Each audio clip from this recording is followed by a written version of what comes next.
محمد محمد یا علی کہہ کے جہاں جس نے قدم رکھا ہے، یا علی کہہ کے جہاں جس نے قدم رکھا ہے، میرے مولا نے وہاں اس کا بھرم رکھا ہے، میرے مولا نے وہاں اس کا بھرم رکھا ہے۔ اور رات بھر جس کے لیے نیند نہ آئی تم کو، رات بھر جس کے لیے نیند نہ آئی تم کو، آج بھی گھر میں ہمارے وہ علم رکھا ہے، آج بھی گھر میں یا علی اللہم صلی علی محمد و آل محمد۔ رات بھر جس کے لیے نیند نہ آئی تم کو، آج بھی گھر میں ہمارے وہ علم رکھا ہے، آج بھی گھر میں ہمارے وہ علم رکھا ہے۔ ایک بار درود۔ اللہم صلی علی محمد و آل محمد۔ یا علی اللہم صلی علی محمد و آل محمد۔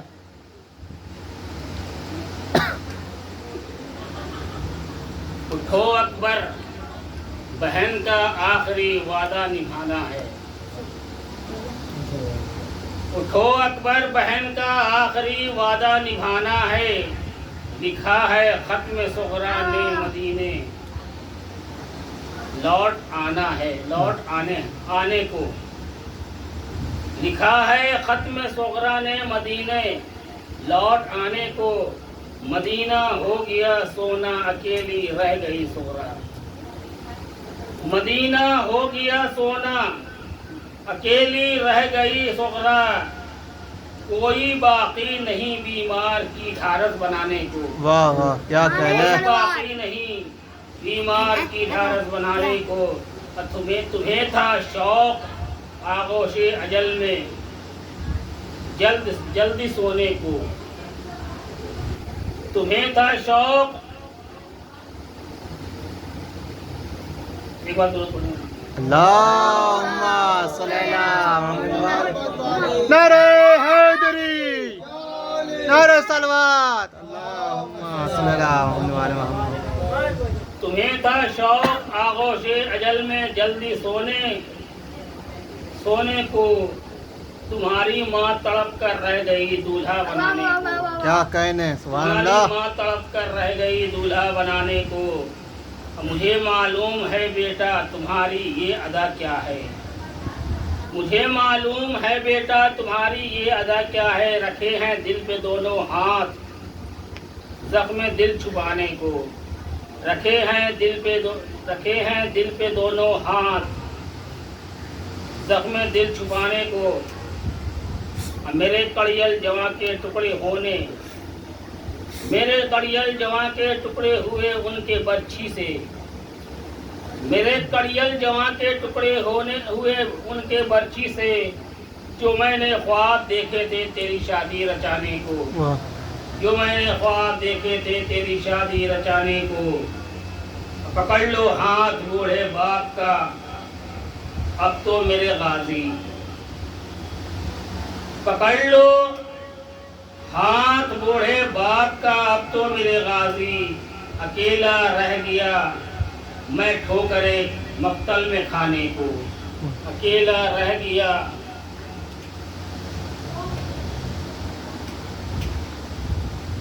میرے ہاتھوں کی قوت کھو گئی دریا کے ساحل پر، میرے ہاتھوں کی قوت کھو گئی دریا کے ساحل پر، الہی دے مجھے ہمت تیری، الہی دے مجھے ہمت تیرا لاشا اٹھانے کو، الہی دے مجھے ہمت تیرا لاشا اٹھانے کو، جو کہ دیکھے گی فوارہ خون کا دل پھٹ ہی جائے گا، جو دیکھے گی فوارہ خون کا دل پھٹ ہی جائے گا،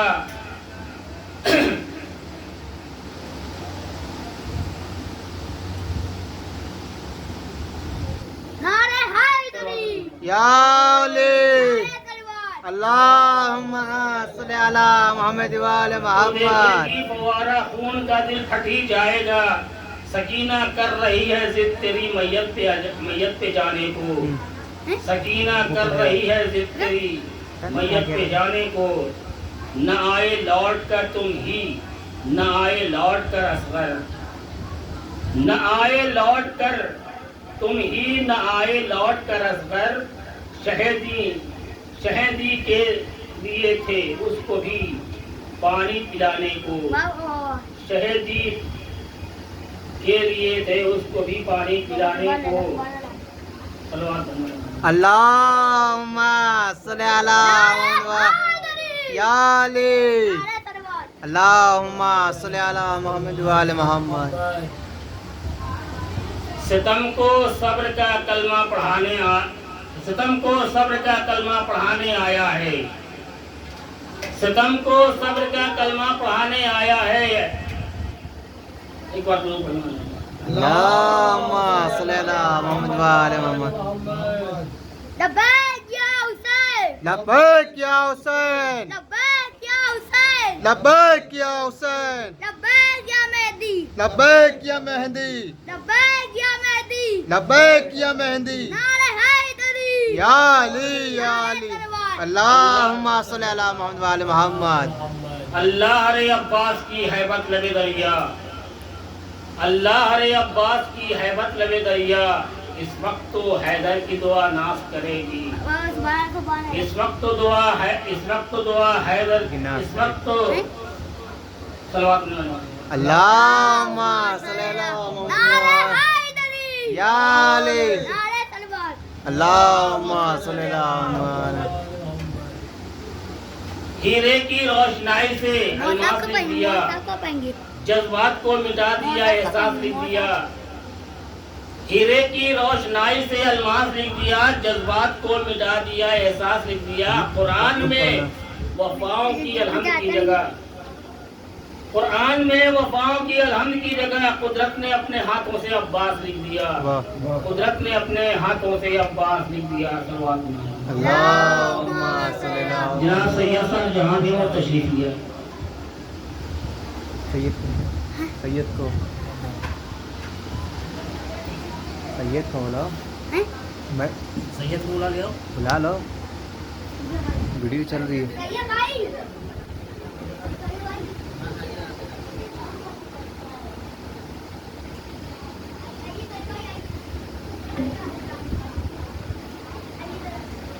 اللہم صلی علی محمد وآل محمد. اللہم صلی علی محمد وآل محمد. نعرہ حیدری، یا علی. نعرہ تلوار. اللہم صلی علی محمد وآل محمد. تشریف فرما برائے مہربانی فرش مجالس پر تشریف لیں، کیونکہ باقاعدہ مجلس کا آغاز ہو چکا ہے اور چند ہی لمحوں میں مولانا موصوف آپ سب کے درمیان ہوں گے. ایک بیٹا سلوات محمد. اللہم صلی علی محمد وآل محمد. حیدری، یا علی. نعرہ تلوار. اللہم صلی علی محمد وآل محمد. کیا ہے علی کا خون،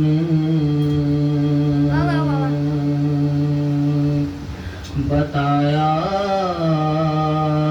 حسین نے کہ کیا ہے علی کا خون، بتایا حسین نے کہ اصغر سے حرملا کو ہرایا حسین نے، کہ اصغر سے حرملا کو ہرایا حسین نے، کہ لمحے میں جان کتنی صفِ صاف ہو گئی، کہ لمحے میں جان کتنی صفِ صاف ہو گئی، کہ ڈالا جو ذوالفقار کا سایہ حسین نے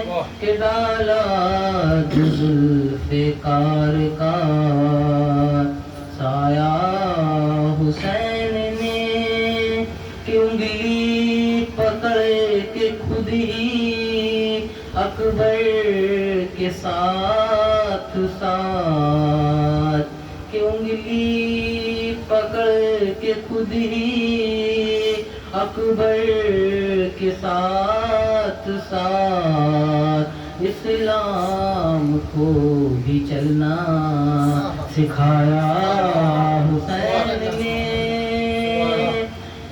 انگلی پکڑ خود ہی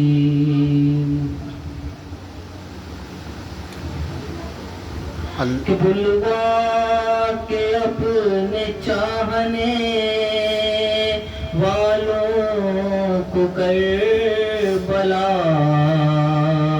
بلوا کے اپنے چاہنے والوں کو کربلا رب سے براہ راست ملایا حسین نے رب سے براہ راست ملایا حسین نے کہ زنجیر شام توڑ کر وہ آزاد ہو گیا کہ زنجیر شام توڑ کر وہ آزاد ہو گیا مطلب جو کا ہم کو بتایا حسین نے مطلب جو کا ہم کو بتایا حسین نے کہ روح نماز آلے محمد خود رات کہ روح نماز آلے محمد ہے خود رات پشتے نبی پہ آ کے بتایا حسین نے پشتے نبی پہ آ کے بتایا حسین نے کیسے شاعر نے آپ لوگوں کے آنسوؤں کی قیمت کو رقم کیا ہے میں ایک شعر بتانا چاہتا ہوں کہ چاہے تو ایک اشک میں تل جائے کائنات کہ چاہے تو ایک اشک میں تل جائے کائنات آنسو کا وزن اتنا بڑھایا حسین نے آنسو کا وزن اتنا بڑھایا حسین نے کہ کیا ہے علی کا خون بتایا حسین نے عمران فرانی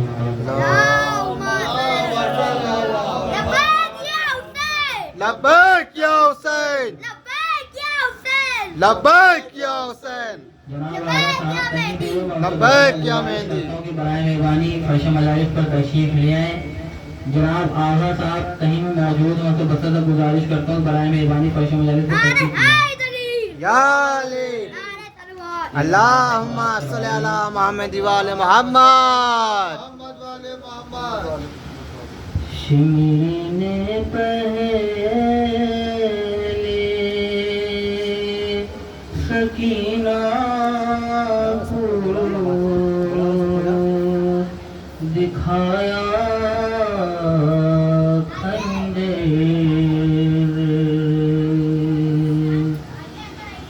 شمر نے پہلے سکینہ کو